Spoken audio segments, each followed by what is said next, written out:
Mi nombre es Sol Hernández y les doy la bienvenida a este video en el que hablaremos sobre la evolución histórica de la educación sostenible. Este video corresponde a la cuarta actividad del curso Educación y Sostenibilidad en América Latina. En los próximos minutos recorreremos los principales momentos que marcaron el paso de la educación ambiental hacia la educación sostenible, destacando aportes de organismos internacionales y autores latinoamericanos. Empezaremos un poco dando un previo contexto histórico, es decir, antes de los años 70. Anteriormente, la educación ambiental no estaba constituida como una disciplina formal. La educación era más bien técnica, era como más bien la búsqueda y la enseñanza de oficios.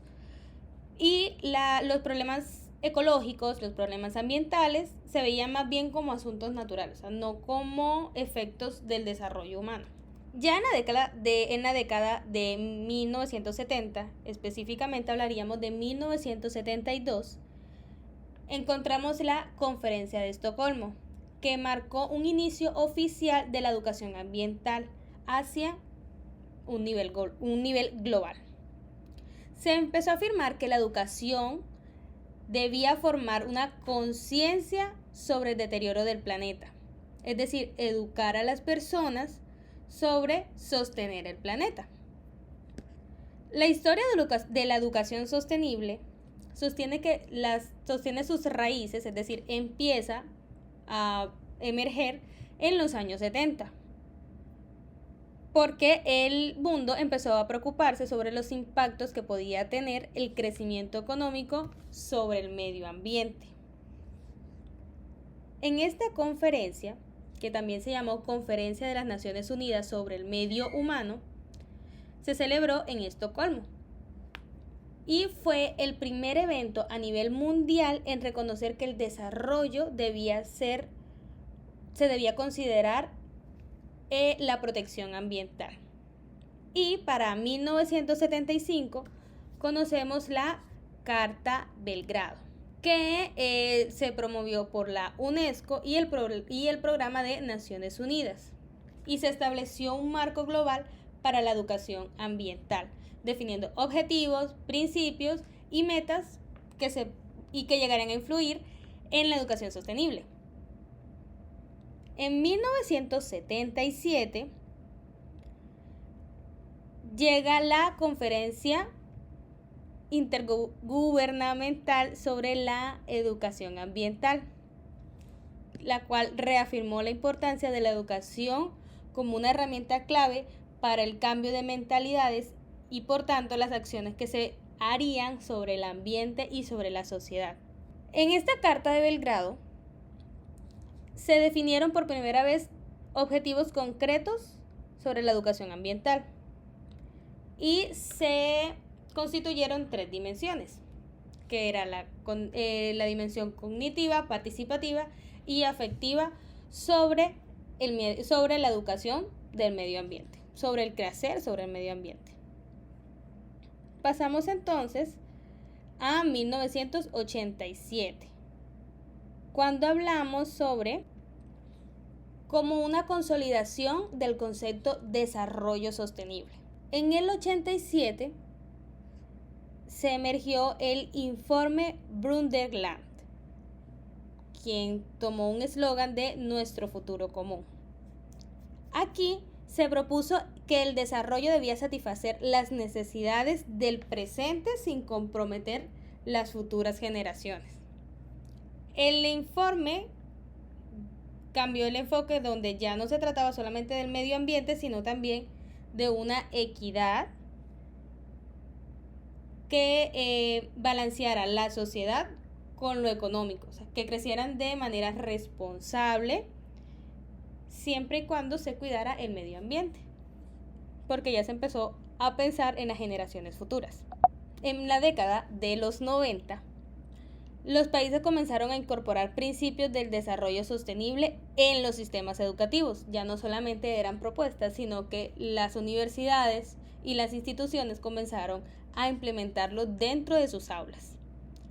En la cumbre del Río de Janeiro, que se dio en 1992, promovieron programas educativos centrados en la sostenibilidad y la participación ciudadana.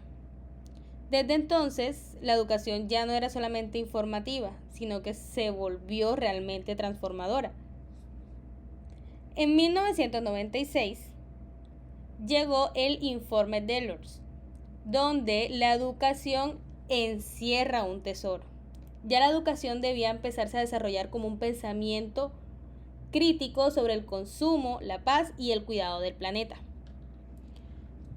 Habían 4 escalafones, que era aprender a vivir juntos, aprender a conocer, aprender a hacer y aprender a hacer.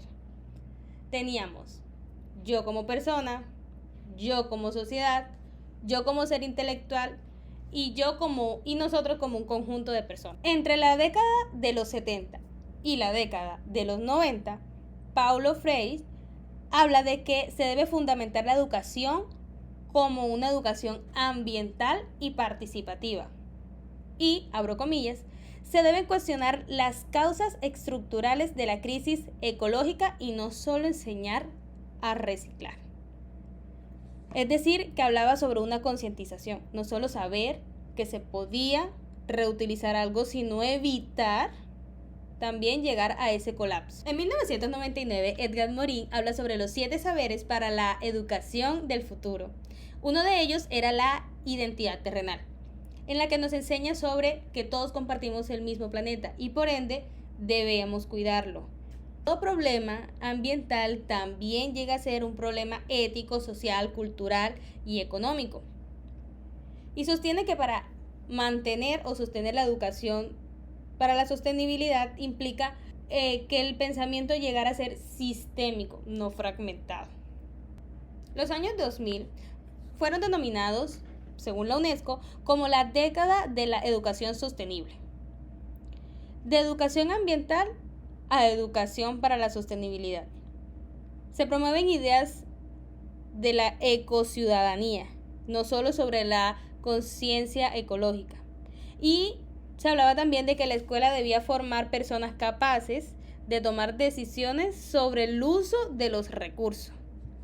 Gutiérrez y Pozo enfatizan la dimensión comunitaria y territorial de la educación ambiental y proponen de pasar una educación informativa a una educación ecológicamente transformadora, donde el enfoque era autónomo, participativo y vinculado con problemas locales. Se buscaba entonces que los estudiantes ya tuvieran un poco más de contacto con la naturaleza para hacerlos más conscientes sobre el daño o sobre las consecuencias que podían causar sus malos actos.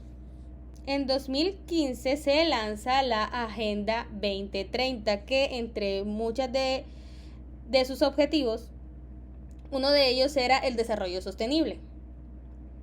Y uno de sus puntos habla sobre que la educación debe promover la sostenibilidad, los derechos humanos y la cultura para la paz.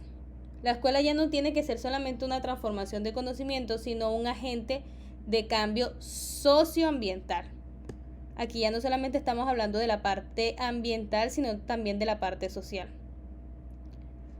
Y en Colombia, la ODS también ha incorporado políticas educativas que buscan integrar la sostenibilidad en la práctica docente y la gestión institucional.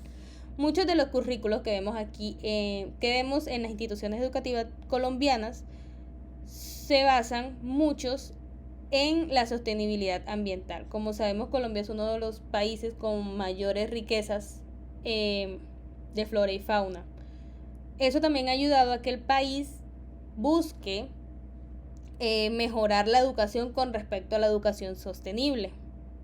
No es solamente cuidar el presente, sino cuidar el presente para tener un mejor futuro. No solamente me sirve a mí, sino que le sirve a toda mi generación.